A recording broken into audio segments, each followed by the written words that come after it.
BPSC के exam में बिहार की भूगर्भिक संरचना के बारे में क्वेश्चन पूछा जाता है कि बिहार को भूगर्भीय रूप से कितने भागों में बांटा गया है। ठीक है, तो मैं आपको बिल्कुल मैप के थ्रू बता देता हूँ, आपको बिल्कुल याद हो जाएगा। तो सबसे पहले अगर हम बात करते हैं तो बिहार को भौगोलिक रूप से देखा जाए तो भौगोलिक रूप से तीन भागों में बांटा गया है।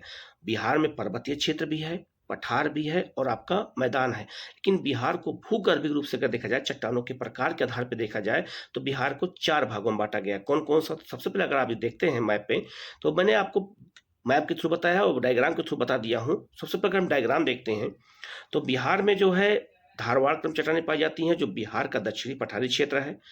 बिंद क्रम चट्टानें पाई जाती है, जो कैमूर या आपका रोहतास का पठार है।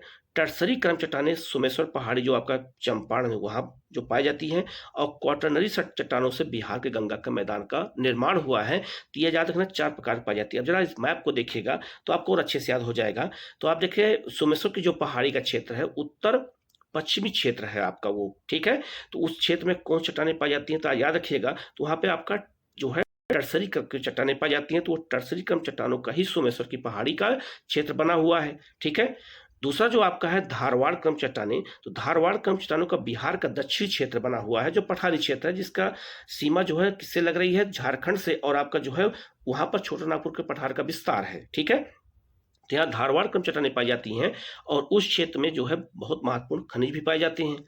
इसके बाद अगर बात करें तो बिहार का दक्षिण पश्चिमी जो क्षेत्र है वो कैमूर की पहाड़ी का क्षेत्र है। कैमूर और आपका रोहतास का पठार उसे कहते हैं। तो वहां पर याद रखना वो दक्षिण पश्चिमी का क्षेत्र है, वहां पर बिंद क्रम की चट्टानें पाई जाती हैं। तो आपसे ये क्वेश्चन पूछा जाएगा।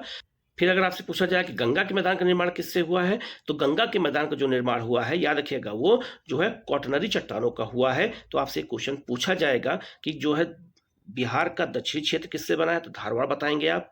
बिंद क्रम चट्टानों का जो है कहाँ पाई जाती हैं, तो आप बताएंगे कैमूर आपका पठार जो है आपका रोहतास पठार बताएंगे। टर्सरी क्रम चट्टानें कहाँ पाई जाती हैं बिहार में, तो आप बताएंगे सोमेश्वर पहाड़ी का क्षेत्र आपका शिवालिक का क्षेत्र है। और क्वाटरनरी चट्टानें कहाँ पाई जाती है, तो बिहार के गंगा के मैदान का निर्माण हुआ है। तो इस बात को याद रखिएगा कि जो बिहार का दक्षिणी क्षेत्र है वो धारवाड़ क्रम चट्टानों का बना हुआ है। बिहार का जो कैमूर और आपका रोहतास का पठार है वो विंध्य क्रम चट्टानों का बना हुआ है, उसको याद रखिएगा। तीसरा जो आपका है सोमेश्वर पहाड़ी का क्षेत्र, जो शिवालिक पहाड़ी का क्षेत्र है, वो टर्सरी क्रम चट्टानों का बना हुआ है। और जो गंगा के मैदान का निर्माण हुआ है वो क्वाटरनरी चट्टानों का हुआ है। तो 4 प्रकार की चट्टानें बिहार में पाई जाती हैं, इनको अच्छे से याद रखना। कहाँ कहाँ पाई जाती है बिल्कुल मैंने मैप के थ्रू बता दिया है।